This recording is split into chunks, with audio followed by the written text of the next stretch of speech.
Le Club Prospérité Diversité du Québec, en fait, c'est le fruit d'une grande réflexion, d'une partie importante de la diversité, des gens que le Québec a réussi à très bien intégrer, qui se sentent un peu oubliés, parce que le débat est resté toujours au premier niveau. On associe toujours la diversité à du folklore, la bouffe ethnique, le tam-tam.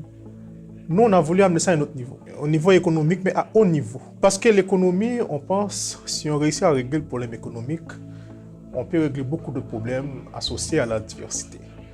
D'abord, nous, on ne considère pas ça comme un problème, on voit la diversité comme une opportunité. Une opportunité que le Québec doit saisir.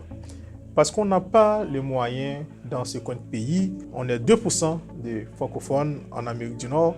On n'a pas les moyens de négliger nos talents. Nous, ce qu'on dit, il faut mettre nos institutions à la hauteur des ambitions de cette partie importante, cette partie non négligeable de la diversité, pour leur permettre justement de pouvoir mieux contribuer à notre économie, à notre prospérité économique. On voit ici des gens des différentes communautés ethniques, parce que le but, justement, ce n'est pas diviser le Québec en différentes communautés ethniques, c'est de permettre aux différentes communautés à intégrer l'écosystème entrepreneurial québécois, leur permettre de mieux connaître la Chambre de commerce de Montréal métropolitain, qui est une institution, la plus vieille institution au Canada, de connaître la Fédération des chambres de commerce, de leur comprendre, de les intégrer, de travailler avec ces institutions pour un Québec beaucoup plus prospère.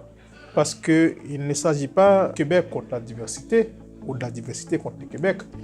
Il s'agit ici du Québec dans toute sa diversité. Et c'est ensemble qu'on va changer les choses. C'est ensemble qu'on va participer à la grandeur de notre nation. Et c'est ensemble qu'on va faire du Québec un endroit prospère où tous ces enfants vont pouvoir contribuer à la hauteur de leurs compétences, de leurs aspirations, de leurs ambitions. Tel est notre engagement au Club Prospérité Diversité du Québec. Donc, le club, dans nos membres, ce qu'on va retrouver, ce sont des gens qui ont réussi à défier les statistiques. Ils ont un parcours souvent très atypique, mais aussi exceptionnel. Ils ont su se tailler une place dans le monde des affaires.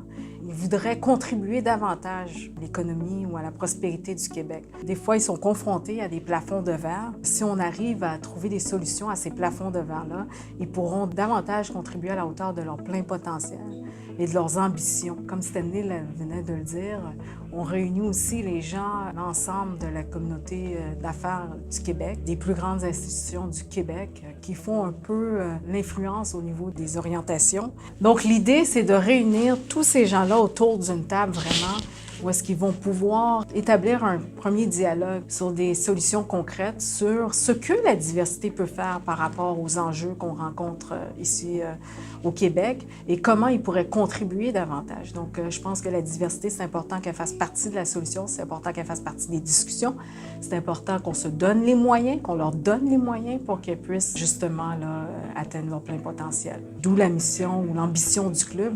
On aimerait que les gens de la diversité fassent partie des grands bâtisseurs de demain.